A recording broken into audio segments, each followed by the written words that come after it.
Hello students, my name is Saqib Raza and I am your chemistry mentor. So dear students, आज हम लोग यहाँ पर जो आए हुए हैं तो यहाँ पर आपको कुछ टिप्स एंड ट्रिक्स बताने हुए आए हुए हैं।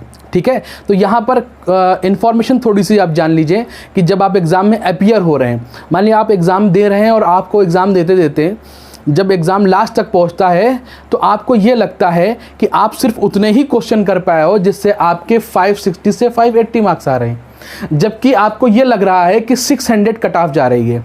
तो वहाँ पर एक थॉट प्रोसेस जागता है कि 2-3 क्वेश्चन के अगर हम तुक्के मार दें, उसको हम टिक ऐसे ही मार दें तो हमारे 2-4 क्वेश्चन बन जाएंगे, तो शायद हम जो है ये बाउंड्री पार कर जाएं।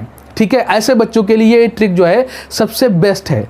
ठीक है, ध्यान दें, वो बच्चे जो 600 पार करके क्वेश्चन बैठे हुए हैं वो अपने इस ट्रिक से रैंक ना बनाएं, उससे चांसेस घटने की भी आ जाते हैं। ध्यान देना, फिर हम आपको बता रहे हैं, ट्रिक बताने से पहले आपको ये बताना बहुत ज़रूरी है, वो बच्चे इस पे ध्यान देंगे जो 2-3-4 क्वेश्चन लैग कर रहे हैं कट ऑफ से। ठीक है, मान लिया 4 क्वेश्चन कम रह जा रहे हैं तो उन्हें लग रहा है 4 क्वेश्चन अगर वो एक्स्ट्रा कर लेंगे तो कट ऑफ पार कर जाएंगे। ठीक है, तो उस टाइम पे बच्चे क्या करते हैं, तुक्का मारना शुरू कर देते हैं, और तुक्का ऐसे ही मारते हैं, बिना दिमाग लगाए मार देते हैं, जिससे उसके गलत होने के चांसेस बढ़ जाते हैं। लेकिन हम आपको ऐसा तरीका बताएंगे तुक्का लगाने का जिससे आपके सही होने के चांसेस तकरीबन 90% बन जाते हैं। ठीक है, तो ये वो बच्चे ट्राई ना करें जो कट ऑफ मार्क्स पहले से ही पार कर चुके हैं एग्जाम टाइम पे। ठीक है, ये वो बच्चे ट्राई करें जो कट ऑफ तक पहुंचने की जद्दोजहद में लगे हुए। एक बात हो गई। ठीक है, चलिए बेटा स्टार्ट करते हैं। देखिए, जैसे फर्स्ट क्वेश्चन आपको यहां पर दिख रहा होगा, आपके स्क्रीन पे दिख रहा होगा, फर्स्ट क्वेश्चन है। अब फर्स्ट क्वेश्चन में हमसे क्या कह रहा है हमें नहीं मालूम, क्वेश्चन क्या कर रहा है, मैचिंग का क्वेश्चन है, ऑप्शन उसने दे रखा है। देखिए भी ऐसा सवाल मिलता है तो हम लोग यहाँ पर अपना थोड़ा सा दिमाग लगाते हैं। ठीक है, देखो यहाँ पर चेक करते हैं, ज़रा फर्स्ट ऑप्शन को चेक करो। फर्स्ट ऑप्शन में ए पोजीशन पे 5 है, सेकंड ऑप्शन में भी ए पोजीशन पे 5 है, थर्ड ऑप्शन में भी ए पोजीशन पे 5 है, और फोर्थ पोजीशन जो डी वाला ऑप्शन है उसमें ए पोजीशन पे 4 है। देखो यहाँ पर हम प्रोबेबिलिटी लगाते हैं, जो आप लोगों ने उसमें मैथ्स में पढ़ी होगी, अगर कभी मैथ्स पढ़ी होगी तो प्रोबेबिलिटी पढ़ी होगी। तो प्रोबेबिलिटी ये कहती है कि ए पोजीशन पर 5 होने के चांसेस बहुत ज़्यादा हैं।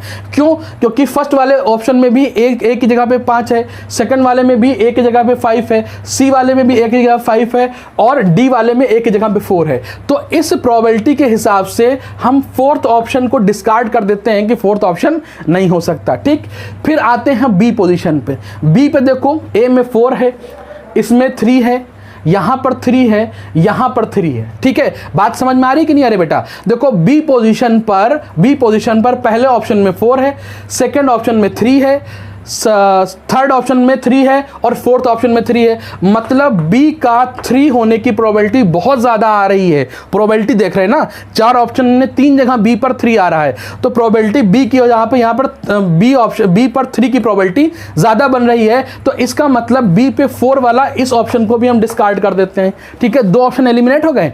क्लियर नहीं क्लियर? अच्छा, अब यहां पर देखिए, हमारे पास सी बचा और हमारे पास बी बचा। ठीक है, अब हम सी पोजीशन में, देखो चेक सबको ही करते हैं, सी पे आ जाएंगे। अब सी पे देखेंगे, ए पे 3 है, ए पे 3 है, बी वाले पे 4 है, सी वाले पे भी 4 है, और डी वाले पे 5 है। मतलब 4 की प्रोबेबिलिटी बहुत ज्यादा बन रही है सी पोजीशन पे, तो मतलब सी में इसमें भी 4 है।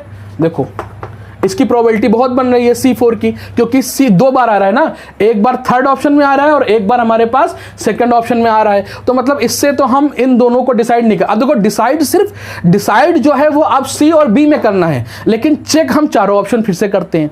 क्लियर नहीं क्लियर? अच्छा, अब डी वाले को चेक करना शुरू करते हैं। देखो ए पर इसमें 2 है, ए पर 2 है, बी पे आ जाओ, बी पे भी 2 है।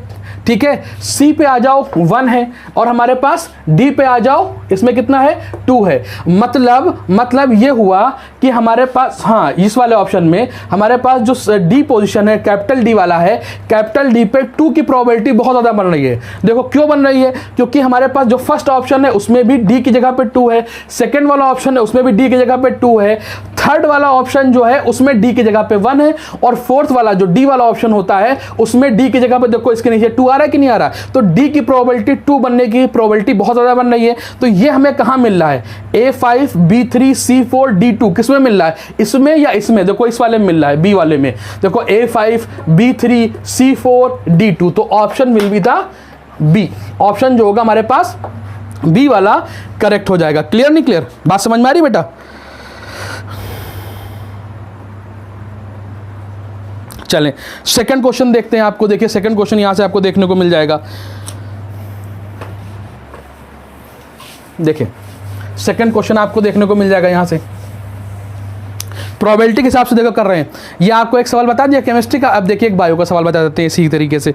देखो बायो का सवाल आपको मिल रहा है, हमको सेलेक्ट करना है। देखो हमको अभी सवाल, हमने सवाल नहीं देखा, सवाल आपको दिख रहा होगा, आप पढ़िएगा, बायो के स्टूडेंट हैं, आप सवाल को सही करके देखिएगा, ठीक है। लेकिन हमको सवाल से मतलब नहीं है, एग्जाम समझ लीजिए। फिर मैं आपको बता दे रहा हूं कि आप लोग बहुत ज़्यादा इस पर प्रयास मत करेंगे। जो बच्चे कट ऑफ पार कर रहे हैं वो उस पर प्रयास नहीं करेंगे, जो कट ऑफ से नीचे आ रहे हैं वो उसको प्रयास, जो तुक्का लगाने की कंडीशन में है वो इस तरीके से तुक्का लगा सकते हैं। आपका 90% तुक्का बिल्कुल फिट बैठेगा, ठीक है। अब जरा देखिए, ए पर 1, ए पर 4, ए पर 3, ए पर 2, मतलब चारों ऑप्शन डिफरेंट आ रहे हैं। मतलब इस पोजीशन से हम ए को हम डिफाइन नहीं कर सकते कि ए पे क्या हो सकता है। देखो ए पे 1 भी हो रहा है, ए पे 4 भी हो रहा है, ए पे 3 भी हो रहा है, ए पे 2 भी हो रहा है। प्रोबेबिलिटी जो है सबकी बराबर बराबर है, सबकी 1/4 प्रोबेबिलिटी है, 25% प्रोबेबिलिटी है, ठीक है। अब आ जाइए बी वाले से तय करते हैं। देखिए बी पे 3 है, बी पे 1 है, बी पे 2 है, बी पे हमारे पास 1 है। तो अब हमको यहां से ये दिख रहा है कि B पे 1 2 जगह पर है, मतलब B की 1 होने की प्रोबेबिलिटी बहुत ज्यादा बन गई है, ठीक। आइए C पे आ जाते हैं। C पे अगर हम लोग चेक करेंगे तो C पे 2, C पे 2, C पे 1, C पे 3, ठीक है। तो C की जो है 2 होने की प्रोबेबिलिटी बहुत ज्यादा बन जाती है। देखिए C की 2 होने की प्रोबेबिलिटी बहुत ज्यादा बन रही है। क्लियर नहीं क्लियर? अच्छा फिर आ जाइए आप यहां पर D पे 4 आ रहा है, D पे 3 आ रहा है, डी पे 4 आ रहा है और डी पे 4 आ रहा है। डी पे 4 आने की प्रोबेबिलिटी बहुत ज्यादा हो गई है, ठीक है। बात को समझ रहिएगा, डी पे 4 आने की प्रोबेबिलिटी ज्यादा हो गई है। अब ऑप्शन मैच करते हैं। देखो ए से हम निकाल नहीं सकते, बी पे हमारे पास बी पे 1 कहां मिल रहा है, जो हमारे पास बी ऑप्शन है उस पे बी पे 1 मिल रहा है। सी पे 2 कहां मिल रहा है, सी पे 2 भी कहां मिल रहा है हमारे पास बी ऑप्शन में। लेकिन जो डी है उस पे 4 कहां मिल रहा है, उस पे 4 बेटा बी वाले ऑप्शन को छोड़ के और जगह मिल रहा है। तो अब देखो डी पे 4 एक प्रोबेबिलिटी इसकी हुई, सी पे 2 हुआ, बी पे 1 हुआ। ध्यान देना, इस चीज को अच्छी तरीके से समझ लेना ताकि गलती मत करना। देखो डी पे 4 हो रहा है, डी पे 4 कहां नहीं हो रहा है, सिर्फ बी ऑप्शन को छोड़ के तीनों ऑप्शन में डी पे 4 हो रहा है। लेकिन जो ये दोनों हमारे पास कंडीशन है वो कौन फिल कर रहा है, बी वाला फिल कर रहा है, फुलफिल कर रहा है। तो इसका मतलब बी वाला जो है जीत रहा है, बी वाले के ऑप्शन ज्यादा सही होने के चांसेस है, ठीक है। इसमें देखो बी वाला ऑप्शन ही करेक्ट होगा। क्लियर नहीं क्लियर, बात समझ में आ रही है? देखो यहां पर B1 भी है और C3 भी है, वो एक ही ऑप्शन में हमें मिल जा रहा है। B1 और B1 और C2 किसी और ऑप्शन में नहीं मिल रहे हैं, B में मिल रहे हैं, ठीक है। तो यहां पर चूंकि दो ऑप्शन, हम दो की प्रोबेबिलिटी ज्यादा हो रही है और यहां पर और सब जो ऑप्शन है उसमें सिर्फ एक की प्रोबेबिलिटी मिल रही है, तो हमारे पास जो ऑप्शन B होगा वो करेक्ट ऑप्शन हो जाएगा। क्लियर नहीं क्लियर? थोड़ा कुछ दिमाग में जा रहा है कि नहीं जा रहा है आपके? चलिए एक बात और बता देते हैं आपको, एक बार और बता देते हैं। देखो ये प्रोबेबिलिटी होता है, ये बारे ए पे 1, बी पे ए मतलब कैपिटल ए पे 1 के होने के चांसेस ज्यादा बन रहे हैं। क्यों? क्योंकि 2 बार 1 आ रहा है, दो ऑप्शन में 1 ए पर आ रहा है, तो ए की प्रोबेबिलिटी ज्यादा बन रही है, ठीक है, A1 होने की। फिर बी की आ जाइए, बी की अगर आपको देखना हो तो बी पे क्या है 2 है, 3 है, 4 है, मतलब हमारे पास बी पे 3 की प्रोबेबिलिटी ज्यादा बन रही है, तो B3 हो जाएगा, ठीक है, प्रोबेबिलिटी के हिसाब से। आप आ जाइए सी पे 1 है, 4 है, 2 है, मतलब सी पे किसकी प्रोबेबिलिटी ज्यादा बन रही है, 4 की बन रही है। आप डी पे आ जाइए, 3 है, 2 है, 4 है, मतलब किस पे है, डी पे किसकी प्रोबेबिलिटी आ रही है, 3 पे आ रही है। क्लियर? सब देखिए यहां पर क्या हो रहा है, यहां पर ए पे क्या आ रहा है, 1 आ रहा है, बी पे 3 आ रहा है, सी पे 4 आ रहा है, डी पे 3 आ रहा है। तो ऐसा ऑप्शन आपको कौन मिल रहा है, जरा देखिए।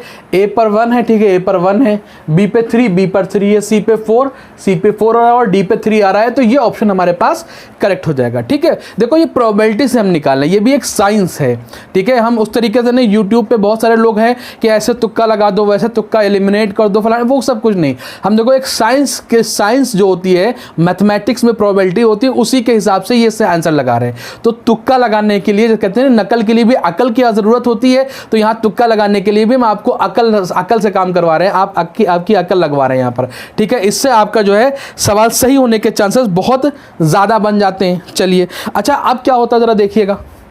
कभी कभार क्या होता है, जैसे फिजिक्स में सवाल आ जाते हैं, केमिस्ट्री में सवाल आ जाते हैं, और उसमें जो होता है न्यूमेरिकल वैल्यू जो होती है उस पे बेस सवाल आ जाते हैं। जैसे देखिए आपके स्क्रीन पे ये सवाल दिख रहा होगा। डॉक्टर साहब नेक्स्ट क्वेश्चन देखते हैं।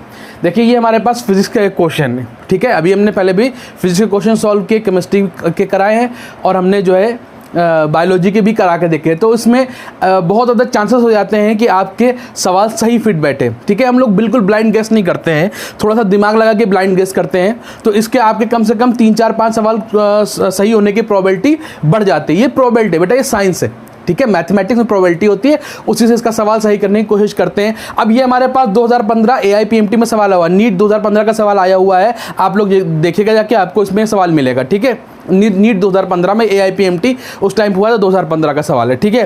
जरा देखिए, अब इस तरह का ये फिजिक्स का सवाल दिया, उसने पूरी लैंग्वेज दे रखी है, उससे हमको नहीं मालूम है, हमें सवाल समझ में नहीं आ रहा है। अब हम क्या करें, हमें ब्लाइंड गेस करना है, हम कैसे करें? देखिएगा बेटा, यहाँ पर अगर हम फर्स्ट ऑप्शन का देखें तो यहाँ पर V²R है, मतलब ऊपर की तरफ, यहाँ पर VR² है, यहाँ पर VR² है, यहाँ पर VR² है। मतलब जो हमारे पास जो न्यूमरेटर होगा, न्यूमरेटर में VR² 3 जगह पे आ रहा है। मतलब जो न्यूमरेटर होगा उस पोजीशन पे VR² होने की प्रोबेबिलिटी बहुत ज़्यादा है। तो इस हिसाब से हम लोग ऊपर के साइड में, यहाँ पे जो फार्मूला अलग से लिखते हैं, तो ऊपर हमारे पास VR² हो जाएगा, उसकी प्रोबेबिलिटी बहुत ज़्यादा है। दिख रहा है? आई थिंक बिल्कुल दिख रहा है। अच्छा, अब डिनोमिनेटर की तरफ देखते हैं, नीचे की तरफ देखते हैं, अपॉन में क्या क्या है। देखो यहाँ पर n स्मॉल r है, सॉरी, वेरी सॉरी, ये है, यहाँ पर nr है, यहाँ पर n²r² है, यहाँ पर nr² है, और यहाँ पर nr² है, ठीक है। तो ध्यान, n³ r² है। ध्यान देना बेटा, यहाँ पर r है, यहाँ पर r² है, यहाँ पर r² है, यहाँ पर r² है। जब हम r को कंपेयर करेंगे तो अपॉन में r² की प्रोबेबिलिटी बहुत ज्यादा आ रही है। क्यों? क्योंकि वो यहाँ पर भी r² आ रहा है, यहाँ पर भी आ रहा है, यहाँ पर भी आ रहा है, 3 जगह r² आ रहा है, तो इसके लिए इसकी प्रोबेबिलिटी बहुत ज्यादा बन जाया करती है। क्लियर नहीं क्लियर? चलिए n को हम लोग चेक करते हैं। देखिए यहाँ पर n है, यहाँ पर n² है, यहाँ पर n है, और यहाँ पर n³ है। यहाँ पर हमारे पास बेटा क्या है? n³ है। तो यहाँ से अगर हम लोग देखेंगे, यहाँ से अगर हम लोग चेक करेंगे बेटा, तो यहाँ पर n की प्रोबेबिलिटी ज्यादा है। देखो चारों ऑप्शन में प्रोबेबिलिटी जब चेक करते हैं तो चारों ऑप्शन को मिलाते हैं, सबको चारों ऑप्शन में प्रोबेबिलिटी देखते हैं। देखो जब हमने V²R की देखी तो चारों ऑप्शन को मिलाया था, चारों ऑप्शन से हमको प्रोबेबिलिटी पता चलती है कि कितनी प्रोबेबिलिटी होती है उस ऑप्शन के सही होने की। तो VR² चूंकि 3 ऑप्शन में आ रहा था, तो इसलिए उसकी प्रोबेबिलिटी ज्यादा है, उसको ऊपर लिख लिया। R² जो है वो भी 3 ऑप्शन में आ रहा था, उसकी प्रोबेबिलिटी ज्यादा हो गई। अब हमारे पास n क्या है? n हमारे पास क्या हो सकता है? देखो n है, n² है, n है और n³ है, ठीक है। तो यहां पर ये थोड़ा से अनकॉमन है, n² और n³ अनकॉमन है, यहां पर n और n ये वाला कॉमन है, तो n की होने की प्रोबेबिलिटी ज्यादा है। तो हमारे पास आई थिंक ये वाला फार्मूला बनेगा VR² nr², ठीक है। VR² अपॉन nr², ये ऑप्शन कौन सा है बेटा हमारे पास? Third will be the correct, ठीक है। अब एक सवाल आया है, 2 particle of mass 5 kg 10 kg, ये पूरा सवाल आप पढ़िएगा, फिर इसे सॉल्व भी करिएगा। हम देखिए नीचे इसका सोल्यूशन भी दे देंगे। अब इसमें हमको देखो ऑप्शन जो मिल रहा है, तो ऑप्शन इसमें कई तरीके 4 ऑप्शन आते हैं। तो ध्यान दीजिएगा, जो आपको न्यूमेरिकल वैल्यूज आती है, तो सबसे लोवेस्ट होती है वैल्यू, सबसे कम वाली होती है, सबसे कम वाली जो होती है वो कभी सही नहीं होती है, सबसे ज्यादा वाली नहीं सही होती है। ज्यादातर ऐसा हमने ऑब्जर्व किया है, वो आप भी ऑब्जर्व करिएगा। अभी आपके पास टाइम है, ठीक है, आज 5 सितंबर है, इसके पास आपके पास काफी टाइम है। आप भी जब सवाल लगाइएगा तो इस चीज को ऑब्जर्व करिएगा। अगर इस तरीके से न्यूमेरिकल वैल्यू वाले सवाल आ रहे हैं, जैसे कि आपको यहाँ पे दिख रहा है, न्यूमेरिकल वाले सवाल जो आ रहे हैं उसमें देखा होगा जो सबसे बड़ी वैल्यू होती है उससे कम वाला ऑप्शन सही होता है। जैसे ये देखिए आपके पास 33 सेंटीमीटर है, 50 सेंटीमीटर है, 67 है, 80। तो सबसे बड़ी वैल्यू क्या है आपकी? 80 से छोटा कौन आ रहा है? 80 से छोटा इसमें कौन है? 67। देखिए वही ऑप्शन इसमें करेक्ट हो रहा है, ठीक है। इसके बाद देखिए सेकंड क्वेश्चन में आ जाइए। जब सेकंड क्वेश्चन आप देख रहे होंगे तो सेकंड क्वेश्चन में भी आप देख लीजिए कि आपके पास जो है बॉडी वेट 72 न्यूटन, ये सवाल आप लगाइएगा। सोल्यूशन भी हम इसका नीचे दिए दे रहे हैं ताकि आपको सब ठीक से समझ में आ जाए। अब इसमें भी आप चेक करिए, 4 वैल्यू हैं, 48 है, 32 है, 30 है और 24 है। सबसे बड़ी वैल्यू कौन सी है? 48। 48 से कम जो होगा वही करेक्ट आंसर होगा, ठीक है। फिर हम आपको बता दे रहे हैं, ये जो हम आपको तुक्का लगाने की ट्रिक बता दे रहे हैं बेटा, ये जो ट्रिक्स है ये सिर्फ 90% काम करती है, 99 भी नहीं, 90% काम करती हैं। अगर आप कट ऑफ मार्क्स से ऊपर चले गए हैं तो प्लीज़ इन ट्रिक्स से दूर रहिएगा। बट अगर आप कट ऑफ मार्क्स तक नहीं पहुंच पा रहे हैं, कुछ बच्चे बहुत पीछे रह गए हैं, कुछ बच्चे को कुछ और चाहिए होता है, तो वो इन ट्रिक्स का इस्तेमाल करके कम से कम मिनिमम 4 क्वेश्चन तो आप सही कर ही लीजिएगा। क्यों? क्योंकि इस तरीके का जो हमारे पास मैचिंग वाले सवाल आते हैं या इस तरीके से ऑप्शन सवाल आते हैं, एक फिजिक्स में, एक केमिस्ट्री में, एक जूलॉजी में, एक बॉटनी में तो आएगा, ठीक है। और उसके बाद फिजिक्स के 1-2 सवाल अगर आपको इस तरीके से ठीक हो गए, केमिस्ट्री के ठीक हो गए, तो आई थिंक आपका स्कोर काफी बढ़ जाएगा। हम कह रहे हैं मिनिमम अगर आपको 4 सवाल मिल गए और मैक्सिमम 6 सवाल मिल गए, इस तरीके से आप लोगों ने कर लिया, तो कम से कम 20 से 25 मार्क्स का आंसर जो है डिफरेंस आ जाता है, जिससे आप कट ऑफ मार्क्स पार कर सकते हैं, ठीक है। तो ये मेरी तरफ से आप लोगों के लिए जो है ये टीचर्स डे का गिफ्ट रहा, ठीक है। हम इस तरीके आप लोगों को टीचर्स डे का ऐसा कोई पार्टी तो दे नहीं पाए इस बार, सब लोग अपने बच्चे पढ़ने में जो है मसरूफ़ हैं, सब उसमें जो है बिज़ी हुए हैं। तो ये मेरी तरफ से आपके लिए बहुत बढ़िया एक तोहफ़ा है, आप लोग इसे देखें और आई होप कि इससे आपको बहुत ज़्यादा फ़ायदा मिलने वाला है। थैंक यू वेरी मच बेटा, बाय।